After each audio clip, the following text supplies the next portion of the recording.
त्यो मैले सबै इतिहास पढाइरहँदाखेरि अहिले रुन मन लाग्छ।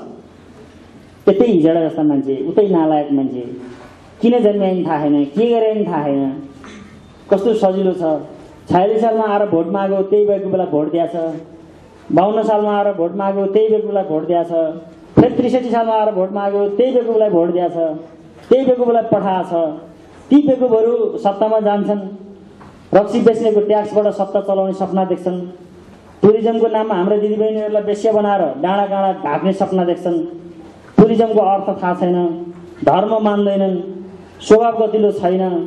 एउटा कार्यपत्र पार्टीलाई लेख्न पर्यो भने रक्सी नखाइकन लेख्न सक्दैनन्। अनि तिनै मान्छे फेरि 4-5 वर्ष बेकु बनाएर तपाईँहरू भागमा आउँछन्। अनि तपाईँहरू फेरि तिनीहरूलाई महान आत्मा सम्झेर फुलमालाले पूजा गर्नुहुन्छ। अनि के बुझेर हो, के जानेर हो, कहिले काङ्ग्रेस हो भनेर लड्नुहुन्छ, कहिले कम्युनिस्ट हो भनेर लड्नुहुन्छ।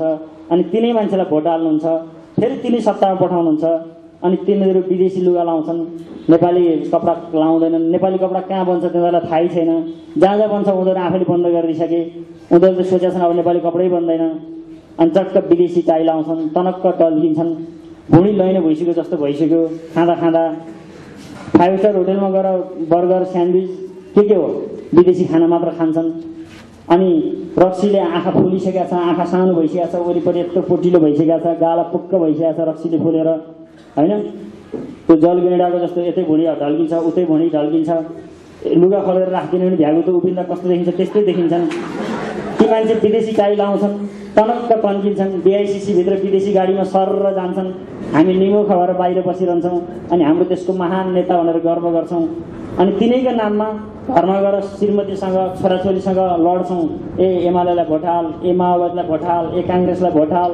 तर साँच्चै भन्नुहुन्छ भने तपाईँले शब्दको अर्थ खोज्दै जानुभयो भने काङ्ग्रेस भनेको सभा, कम्युनिस्ट भनेको समूह। सभाले चलाएन, समूहले चलाएन, चाहिए समृद्धि नै हो। किन बेकुब बनाइरहेको? सभा भनेको नि एउटै हो, समूह भनेको नि एउटै हो। तर हामी यो कुरो बुझ्दैनौँ। हामी उनीहरूले कहिले तपाईँलाई न्यावरको नाममा लडाइदिन्छन्, कहिले तपाईँलाई राईको नाममा लडाइदिन्छन्, कहिले तपाईँलाई गुरुङको नाममा लडाइदिन्छन्। हामी लड्न तत्पर हुन्छौँ। सँगै मिलेर बसेका मान्छेलाई ढुङ्गा हान्न तत्पर हुन्छौँ। हामी के सम्झिन्छौँ भन्दाखेरि कुन केटी मनपर्छ त्यसलाई बेहोसीमा लिएर आउँछौँ। अनि झुक्किएर फेरि बच्चा पाउँछौँ। अनि के सोध्छौँ भन्दाखेरि मेरो छोराले जागिरै पाएको छैन, यो असती देश, जागिरै दिँदैन भन्छौँ। न तपाईँले नेतालाई सोधेर बच्चा पाउनु भएको थियो, न नेताले कुनै जागिर दिने ग्यारेन्टी दिएको थियो। तपाईँ सही ल्याउनुहुन्छ, जाँड खानुहुन्छ, बेहोसीमा बच्चा जन्माउनुहुन्छ, अनि बच्चा जन्माएर यो धरतीमा छोडिदिनुहुन्छ, बेरोजगारहरू पढाइदिनुहुन्छ।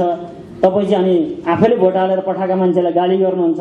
अहिलेसम्म राणाले खत्तम पारे, शाहले खत्तम पारे, अब नेताले खत्तम पारे भन्नुहुन्छ। भोलि कसले चलाइदिने हो? जो चलाए पनि बेकुब जनताले बेकुब मान्छे नै छान्छन्। अनि बेकुब मान्छेले बेकुबै समाज बनाउँछन्। त्यही बेकुबको बिचमा हामी आफ्नो खुसी खोज्छौँ। अनि खुसी नभेटाएर बच्चादेखि सिकाएको हुन्छ, मरिन्छ है एक दिन भनेर सिकाएको हुन्छ। मर्ने बेलामा छटपटाइ ल्याउनु म त मर्ने भई हिँ गर्दै बेहोसीमा जन्मेर बेहोसीमा मरेर जान्छौँ।